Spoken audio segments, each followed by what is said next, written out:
Hello everyone. नवंबर से लेकर आज तक लाल सागर में हौथी विद्रोहियों ने विभिन्न व्यापारिक और वाणिज्यिक जहाजों पर 40 से भी अधिक हमले किए हैं। 19 नवंबर 2023 को हौथीज ने लाल सागर में गैलेक्सी लीडर नामक एक वाणिज्यिक जहाज का अपहरण कर लिया और इसे वो होदईदाह के बंदरगाह पर ले गए। इसमें 25 बहुराष्ट्रीय देशों के चालक दल के लोग सवार थे और इसे उन्होंने बंधक बना के रखा हुआ है। तब से लेकर आज तक विभिन्न वाणिज्यिक और व्यापारिक जहाजों पर 35 से भी ज्यादा ड्रोन और मिसाइलों के हमले दर्ज किए गए हैं। इन्हीं क्रम में एक रूबीमार नामक मालवाहक जहाज जो क्षतिग्रस्त हो गया था वो लाल सागर में डूब गया। 6 मार्च को बारबाडोस के झंडे वाले एक मालवाहक जहाज ट्रू कॉन्फिडेंस पर मिसाइल हमले के द्वारा 3 चालक दल के सदस्यों के मारे जाने से इसकी दुनिया भर में कड़ी भर्त्सना और निंदा हुई। कई मौकों पर तो अमेरिकी नौसेना ने जो गश्त करती रहती है लाल सागर और अदन की खाड़ी में, उसने बहुत सारे यमन से होने वाले हौथी विद्रोहियों के आक्रमणों को विफल किया है। अभी सबसे हाल फिलहाल की घटना 17 जनवरी की है, जिसमें अमेरिका के स्वामित्व वाले एक मालवाहक जहाज जेनको पिकार्डी को टारगेट किया गया। ड्रोन हमले में हालांकि जेनको पिकार्डी के कुछ हिस्सों को नुकसान हुआ, लेकिन बिना किसी भारी क्षति के यह जहाज सुरक्षित है। यमन के एक बड़े हिस्से को नियंत्रित करने वाले हौथीज गाजा और वेस्ट बैंक में अपने फिलिस्तीनी भाइयों के लिए अपना समर्थन घोषित करते हैं और वो इस मुहिम में उनके साथी बने रहने का दावा करते हैं। इसीलिए वे इजराइल से जुड़े वाणिज्यिक जहाजों को निशाना बनाने की दलील दे रहे हैं। हालांकि कई मौकों पर उन्होंने उन जहाजों को भी टारगेट किया है जिनका इजराइल से कोई भी संबंध नहीं है। बीबीसी के एक वेरीफाइड मैप के द्वारा यह पता चलता है कि इन विद्रोहियों के जो अधिकांश हमले हैं वो बाब अल मंडाब के निकट हैं, क्योंकि जब बाब अल मंडाब के निकट ये पानी के जहाज पहुंचते हैं तो वहां पर वो एक पतला सा सकरा सा मार्ग हो जाता है जिससे उनको गुजरना होता है। तो बाब अल मंडाब जलडमरू मध्य से जब जहाज गुजरते हैं तब यमन विद्रोही यानी हौथी विद्रोही उनको टारगेट करते हैं, क्योंकि उनको वहां टारगेट करना आसान हो जाता है। इसके अलावा उन्होंने अदन की खाड़ी में पूर्व की ओर भी कुछ जहाजों को टारगेट करने की कोशिश की है, उन पर मिसाइल और ड्रोन से हमले करने की कोशिश की है, लेकिन कभी कभी वो इन हमलों में असफल हुए। सटीक आक्रमण है वो बाब अल मंडाब जलडमरू मध्य में ही हुए हैं, क्योंकि वहां पर ये इजीली टारगेट हो जाते हैं। इसलिए बहुत सारी विश्व की बड़ी शिपिंग कंपनियों ने अपने व्यापारिक मार्ग में बदलाव करते हुए अब वो लाल सागर से भूमध्य सागर की ओर न जाकर अब वो केप ऑफ गुड होप होते हुए पूरा अफ्रीका का चक्कर लगाकर भूमध्य सागर या यूरोप तक पहुंच रहे हैं। और ये जो पहले पूरे विश्व व्यापार का कुल 15% व्यापार लाल सागर और अदन की खाड़ी होकर होता था। यहां एक बात बहुत ही गौर करने वाली है कि पहले इस व्यापार का 20% अफ्रीका के रास्ते होकर होता था और 80% लाल सागर होकर जाता था, लेकिन दिसंबर के बाद जनवरी की स्थिति पलट गई। अब जनवरी में स्थिति यह है कि इस व्यापार का 20% केवल लाल सागर से हो रहा है और 80% अब केप ऑफ गुड होप के रास्ते पर डाइवर्ट हो गया है। तो एक ये बड़ा बदलाव आया है, क्योंकि इससे कई देशों की अर्थव्यवस्थाओं को नुकसान हुआ है।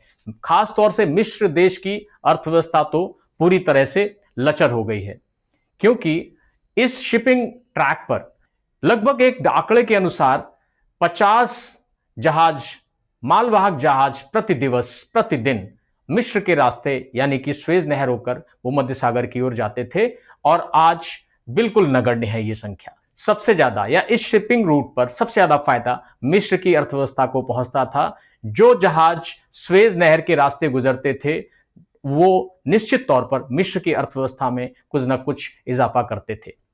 व्यापार केप ऑफ गुड होप होते हुए या अफ्रीका का चक्कर लगाते हुए होने लगा है, जिससे समय और लागत दोनों में बढ़ोतरी हुई है और निश्चित तौर पर इससे व्यापारियों को और कस्टमर और कंज्यूमर्स को भी नुकसान होने लगा है। हौथी बलों ने मिसाइलों और कामिकेज हमले वाले ड्रोन सहित कई प्रकार के हथियारों का उपयोग किया गया है।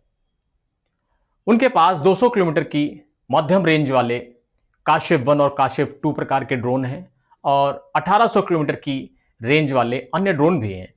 उनकी जमीन से मार करने वाली मिसाइलों की मारक क्षमता 800 किलोमीटर के आसपास की है, जो दूर के जहाजों पर भी आसानी से हमला कर सकती हैं। इसके अलावा हौथीज ने कई मौकों पर हेलीकॉप्टरों का प्रयोग भी किया है, छोटी नावों का भी प्रयोग किया है।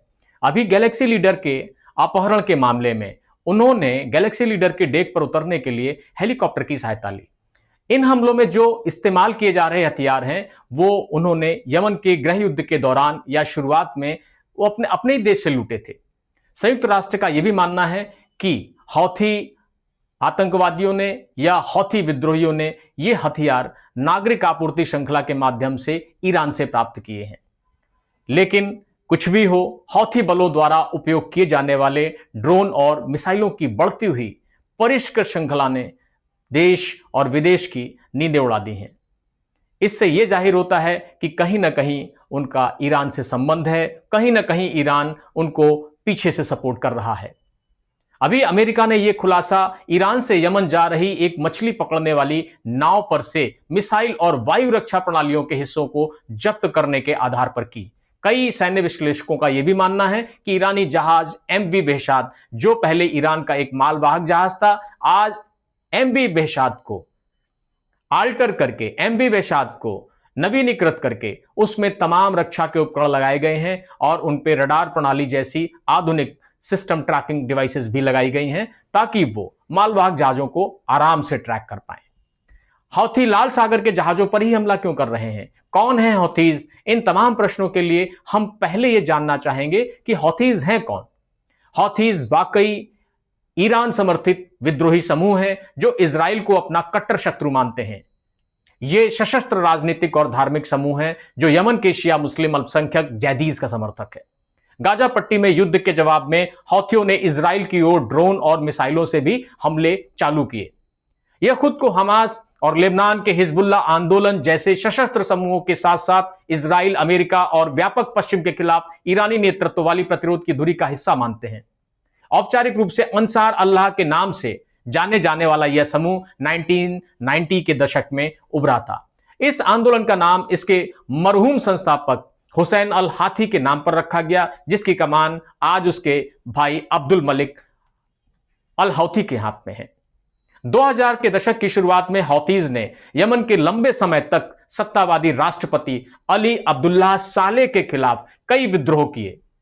यह यमन के उत्तर में समूह के लिए अपनी एक मातृभूमि की जमीन पर अधिक स्वायत्तता के लिए लड़े गए आंदोलन थे।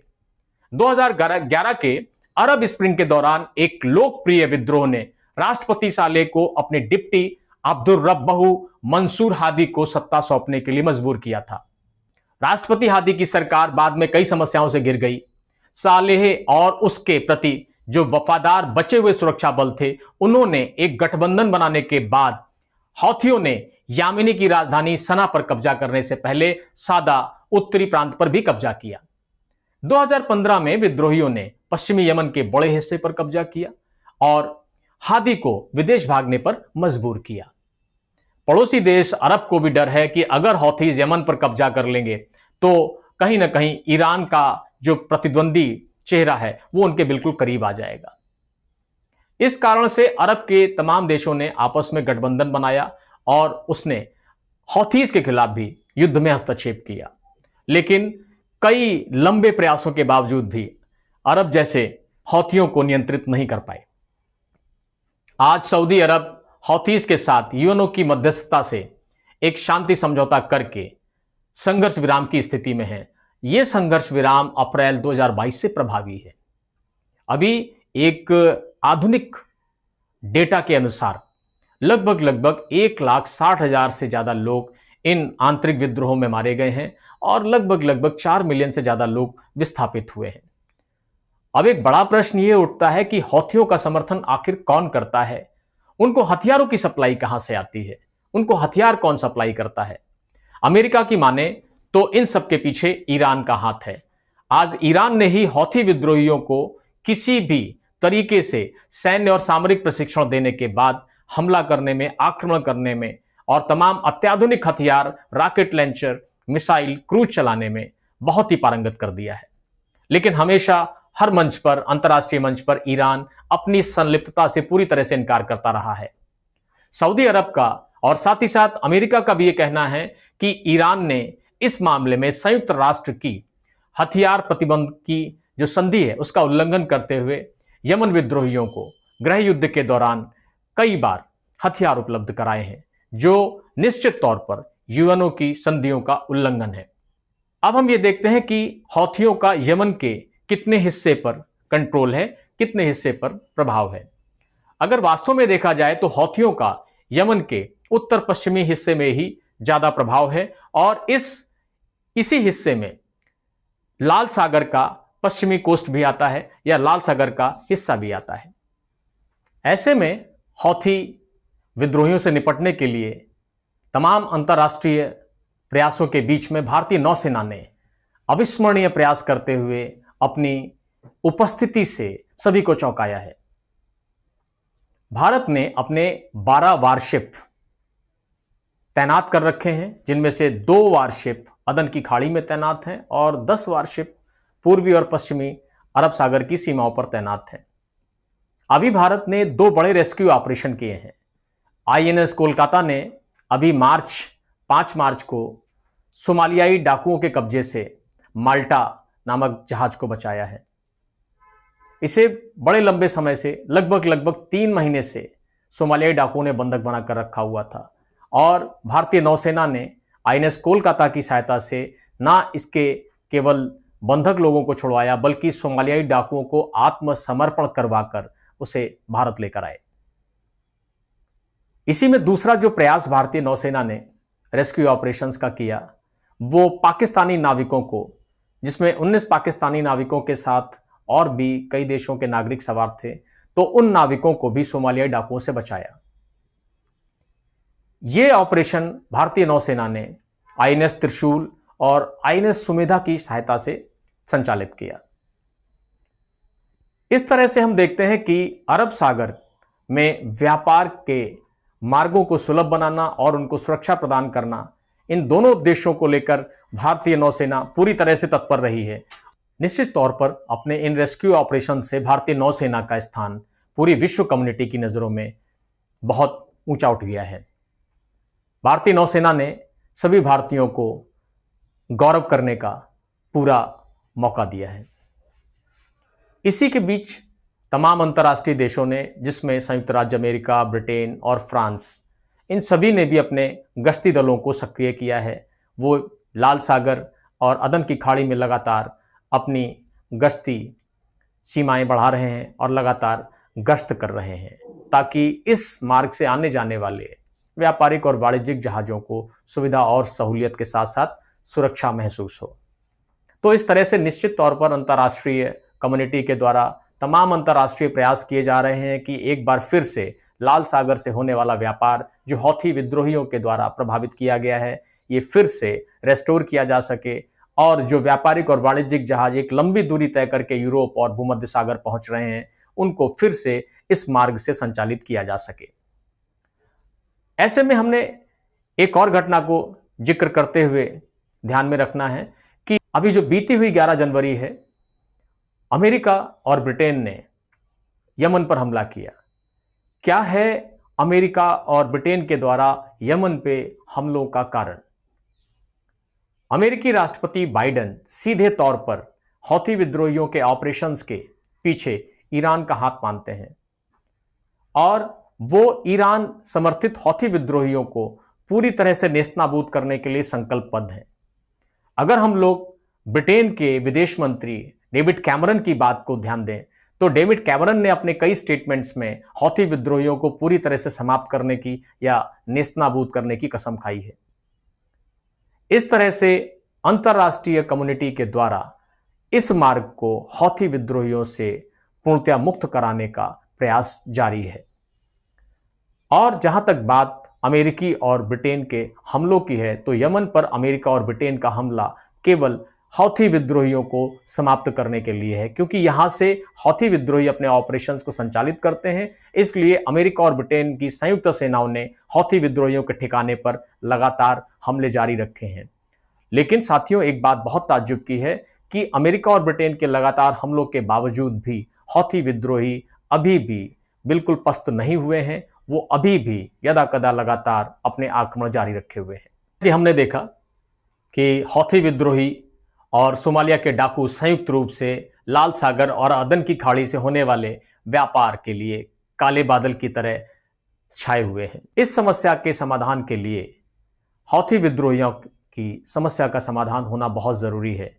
तो साथियों, हौथी विद्रोहियों के बारे में हम पहले ये जान चुके हैं कि हौथी विद्रोही सीधे तौर पर अपना कनेक्शन इजराइल और गाजा पट्टी के युद्ध से जोड़ते हैं। वो फिलिस्तीन को अपना भाई मानते हैं और इजराइल को अपना कट्टर शत्रु मानते हैं। इजराइल पर उन्होंने पिछले बीते गए दशकों में कई बार हमले भी किए हैं और निश्चित तौर पर अगर अंतरराष्ट्रीय समस्या गाजा पट्टी और इजराइल का समाधान होता है, तभी इस समस्या का भी समाधान होने की आशा है। अगर इजराइल और हमास के बीच कोई समझौता या इजराइल और हमास के बीच कोई आपसी सहमति बनती है, तो हम भविष्य में हौथी विद्रोह को कम होता हुआ जरूर देखेंगे। धन्यवाद।